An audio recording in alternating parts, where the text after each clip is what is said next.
Bueno, vamos a seguir entonces con la lectura del material. Hay acá un artículo, aquellos años locos. Inicialmente el objetivo de la trigonometría era la resolución de triángulos, lo cual consiste en determinar las medidas de los ángulos y de los lados de un triángulo, conociendo tres de estos elementos, con la condición de que por lo menos uno de ellos fuera la medida de un lado. En este contexto, los conceptos de seno, coseno y tangente permiten establecer vínculos entre los lados y los ángulos de un triángulo.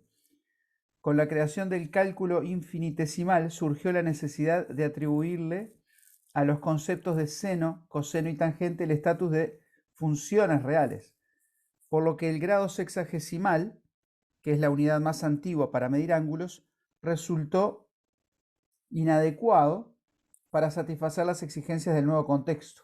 Fue así que Roger Coates, no sé cómo se pronunciará, en 1714 comenzó por concebir el arco circular determinado por los lados de un ángulo al centro con la circunferencia, como la medida natural de dicho ángulo.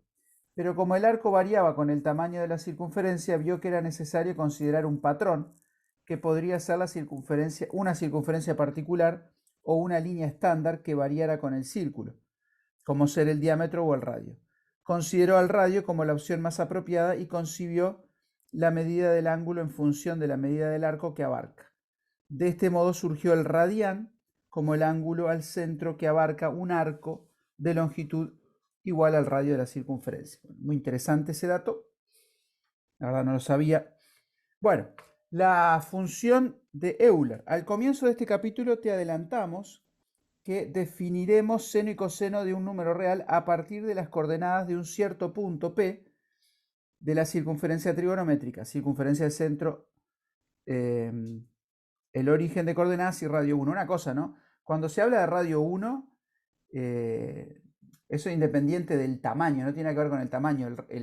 Simplemente tomás una circunferencia cualquiera de centro, el origen de coordenadas, y al radio lo tomás como unidad y eso es 1 y ya está, ¿no? Esto parece obvio, digo, pero no tiene por qué ser un centímetro, ¿no? O una unidad determinada. Es cualquier radio, es independiente de la medida en centímetros que tenga ese radio, digamos así, ¿no? Del tamaño. Bueno, pues bien, veamos cómo es posible asignarle intuitivamente a cada real un punto P de la circunferencia trigonométrica. ¿Ah? Es decir, un número real cualquiera, yo te digo el 14, ¿no? ¿Cómo asignas un número real al número real 14 un punto de la circunferencia?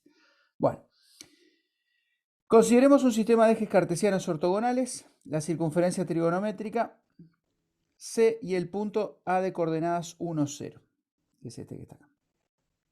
Si consideramos como positivo el sentido antihorario, es posible definir una función f de R en C, es decir, que a cada número real le hace corresponder un punto de la circunferencia, que se llama función de Euler. La función f le hace corresponder a cada número real beta el punto f de beta, que es un punto P, que llamaremos punto asociado al real beta, de la siguiente manera.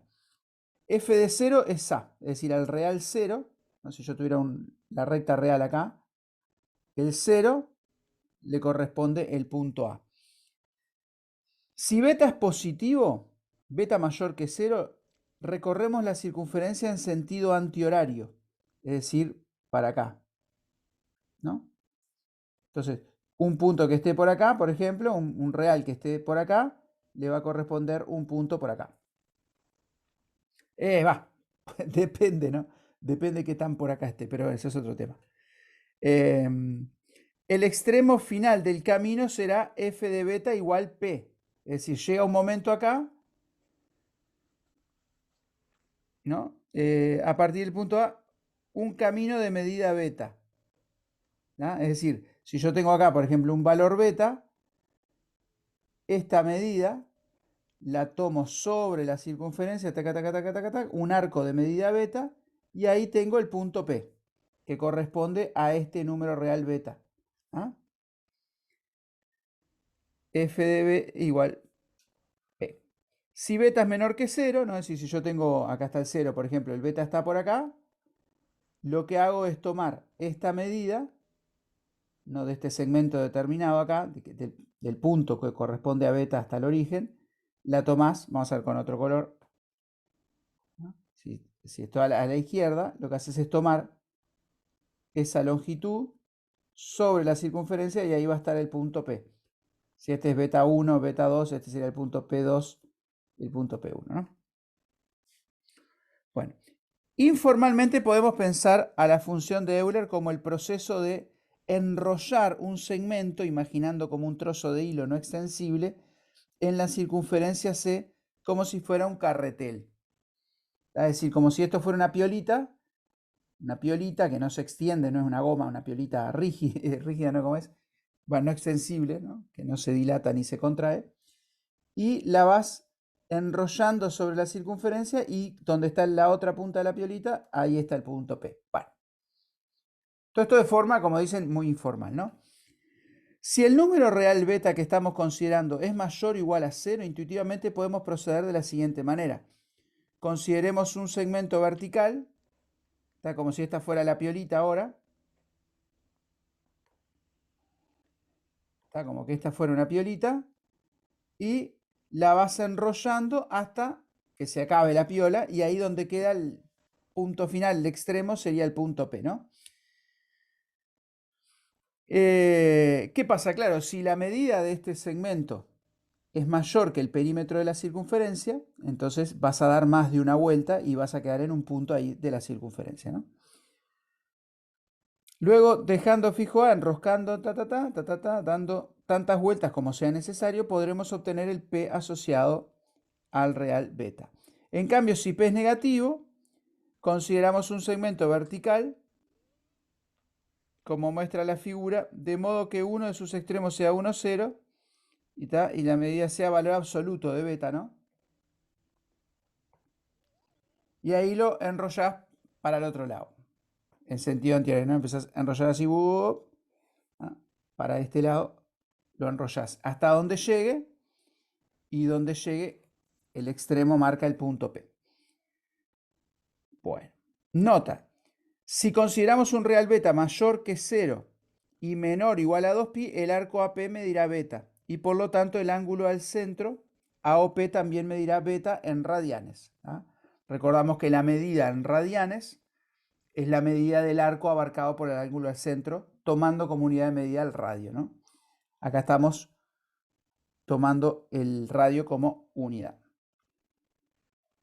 Bueno, la actividad 4.5 dice, consideremos el número real 420. ¿Cuántas vueltas completas es necesario dar a la circunferencia trigonométrica para encontrar su punto asociado? ¿En qué cuadrante estará dicho punto? Bueno, la idea es como decíamos, ¿no? Si vos tuvieras la circunferencia trigonométrica y el número 420, lo que vas a hacer es enrollar, a ver cuántas vueltas das y ver dónde queda el extremo. Cada vez que enrollás una vuelta, estás gastando, digamos así, 2pi, ¿no? 6,28 más o menos de vuelta. O sea que la primera vuelta voy a gastar 2pi, la segunda vuelta voy a gastar 2pi, la tercera vuelta 2pi, y así hasta que en algún momento no me dé para una vuelta completa, y este pedacito que sobra se va a enroscar acá hasta cierto punto. ¿Ah? Y ese punto es el que me están preguntando, ¿no? ¿En qué cuadrante queda el dicho punto ese? O sea que lo que tenemos que ver es cuántas veces entra 2pi en 420. Uy. O sea que la cuenta que tengo que hacer es 420 dividido 2pi. 420 dividido... Vamos a tomar a los efectos 3,14, creo que sería suficiente. Me da 66,88. Estoy haciendo una aproximación grosera de pita, 3,14. Pero me da 66,88 aproximadamente. ¿No? Según la aproximación que tome, les dará otro valor. Bueno, quiere decir que esto va a dar 66 vueltas y 0,88 vueltas más. Acá sería 0,25 de vuelta, ¿no? Un cuarto. Acá sería media vuelta. Acá sería 3 cuartos, 0,75. O sea que 0,88 de vuelta va a estar, yo qué sé, en algún lugar del cuarto cuadrante. ¿Ah? Del cuarto cuadrante. O sea que 66 vueltas completas y casi las 67 vueltas queda ahí. Bien. Seguimos.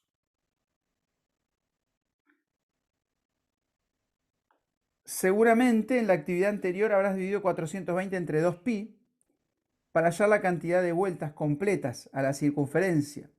420 dividido 2pi es 66,85. Bueno, claro, según la aproximación que tomes, ¿no? A ver. 420 dividido 2. Ahora la calculadora tengo pi acá.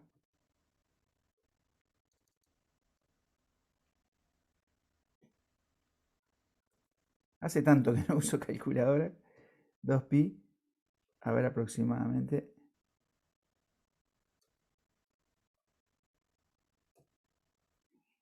66,8451, sí, 85. Bueno, depende de la aproximación que tomen, pero está, eso. Para mí 3,14 está suficiente para este tipo de cuentas. Podemos afirmar entonces que se deberán dar 66 vueltas completas en sentido antihorario, que es la parte entera de ese 66.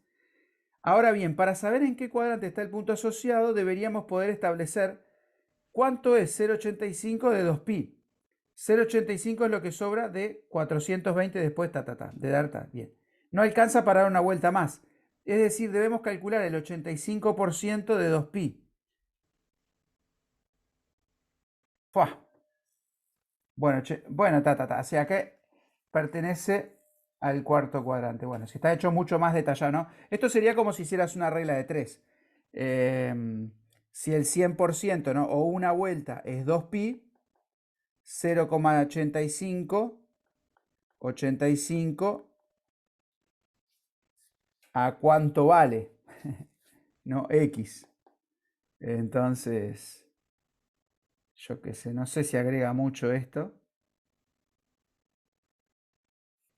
0,85 por 2pi dividido 1, 0,85, no sé.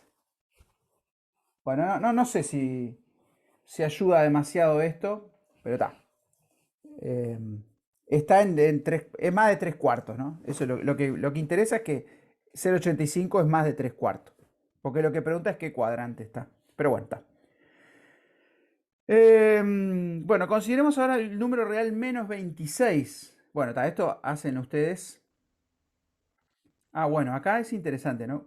¿Cuántas vueltas completas es necesario dar para encontrar su punto asociado? Si es menos 66, se acuerdan que lo que tienen que hacer es lo mismo. Acá se toma 26 en valor absoluto, ¿no? La medida es 26.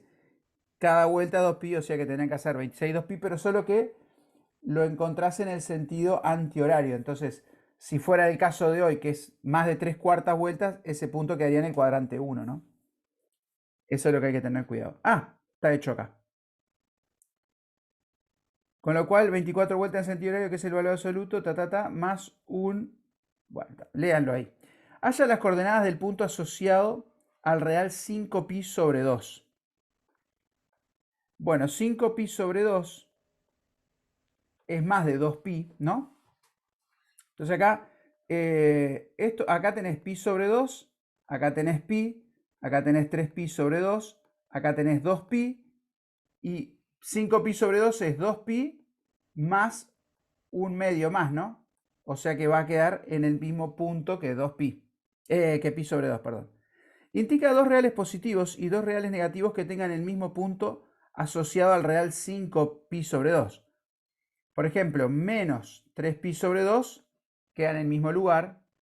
Y, por ejemplo, 9pi sobre 2 también va a quedar en el mismo lugar, ¿no? Porque yo 5 medios de pi le sumas 2pi, que es una vuelta más completa, queda en el mismo lugar, te queda 9 medios de pi. ¿Existen otros reales que tengan el mismo punto asociado que 5pi? Bueno, esto está bueno pensarlo, ¿no? Un poquito. Paren el video, piénsenlo. Pero cada vez que das una vuelta completa más, quedas en el mismo punto. O sea que cualquier número si yo le sumo 2pi una vuelta, o 4pi dos vueltas, o 6pi y así, tantas vueltas enteras, vuelvo al mismo punto en la circunferencia. O sea que cualquier número real sumado con 2k, creo que es el número que se usa, por pi, es decir, esto es k el número de vueltas, vuelve al mismo punto, ¿no? Por eso se dice que es una función periódica, porque hay un periodo, es decir, un cierto, no quiero decir segmento, pero un cierto valor que si yo tomo un valor x más ese periodo, ese valor x vuelve a tener la misma imagen, ¿no? Eso es una función periódica, es una función que los valores x más cierto periodo, ¿no? F de x es igual a f de x más p, es decir, un número fijo, un real, que si se lo sumo a cualquier valor de la función vuelvo a obtener la misma imagen. Entonces, esta función, la función que estamos viendo, que a cada real le asocia, de Euler se llama, ¿no? A cada real le asocia un punto, es una función periódica, porque si a cualquier punto le sumo 2pi, vuelvo al mismo punto, ¿no? El periodo sería 2pi. Bueno. Llamamos P al punto asociado a 5 medios de pi, consideramos el punto A de coordenadas 1, 0 y el origen de coordenadas. ¿Cuál es la medida en radianes del ángulo AOP? Me perdí, a ver. Ah,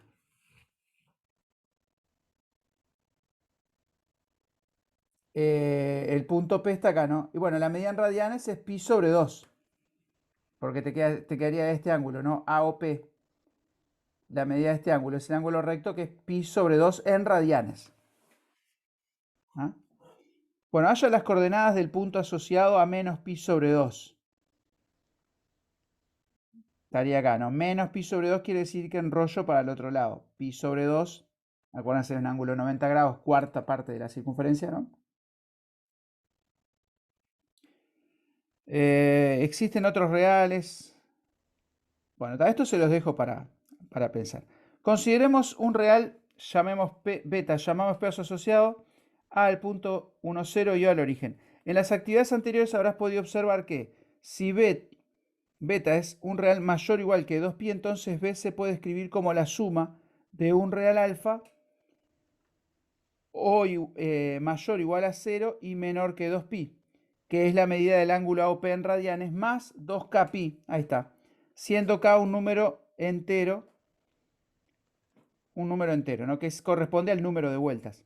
Beta es igual a alfa más 2k pi, con alfa entre 0 y 2pi y k perteneciente a z. Es decir, cualquier número va a ser un número de vueltas, y donde quede el punto P, entonces yo tomo como ángulo principal, digamos así, este ángulo alfa en radianes, y K es el número de vueltas que tuve que dar para llegar hasta ahí. ¿Ah? O sea que se puede tomar todo punto, todo real como correspondiente un punto, y dar el ángulo que forma ese punto, el ángulo al centro, en radianes, y aparte decir cuántas vueltas dio, ¿no? Por ejemplo, en la anterior eran 66 vueltas, ¿no? Entonces 2K en ese caso sería 66. 33 por 2, ¿no? K sería 33, pero bueno. Si beta es menor que 0, nuevamente B se puede escribir como la suma de un real mayor o igual a 0, tata. Esto es básicamente lo mismo. Por último, si el real es mayor o igual que 0 y menor que 2pi, también es posible escribir beta como alfa entre 0 y 2pi, basta considerar alfa, beta y k igual a 0. Bueno, todo lo mismo. El siguiente teorema que admitiremos sin demostración formaliza las observaciones realizadas anteriormente. Para todo beta existen y son únicos alfa entre 0 y 2pi y k tales que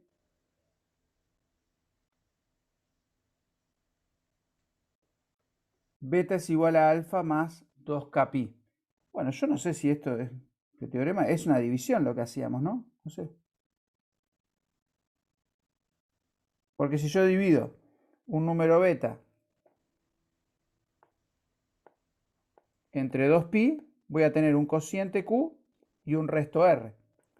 Entonces beta es igual a 2pi por q más r, y r es menor que el divisor, que 2pi. O sea que este sería el alfa. Bueno, esto, a ver, si beta es positivo, ¿no?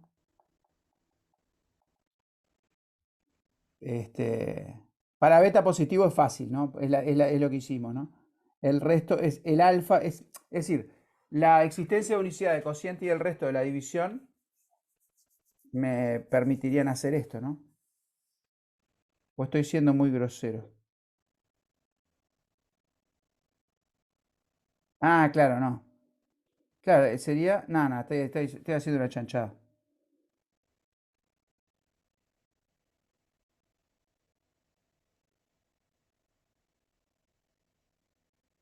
Q sería la parte entera de la división. Bueno, yo qué sé. Pero es más o menos eso. Q es como la división entera, ¿no?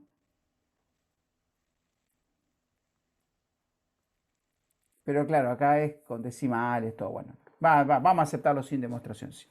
Pero básicamente es eso, ¿no? Q sería la parte entera del cociente y el resto es el resto. Esto por esto menos beta. Pero bueno, vamos a dejarlo quieto ahí. Se puede probar que K es la parte entera. Siempre hago lo mismo, en vez de leer un párrafo más, ¿no? Beta dividido 2pi, con lo cual si beta es un real positivo, K se corresponde a las vueltas completas de la circunferencia en sentido antihorario y alfa es el excedente, es decir, la diferencia. Bueno, básicamente lo que decíamos. Pero claro, no debe ser fácil de demostrar, porque si fuera fácil de demostrar, estaría demostrado. Coseno y seno. Bueno, voy a dejar por acá y después seguimos en otro video. Chau, chau.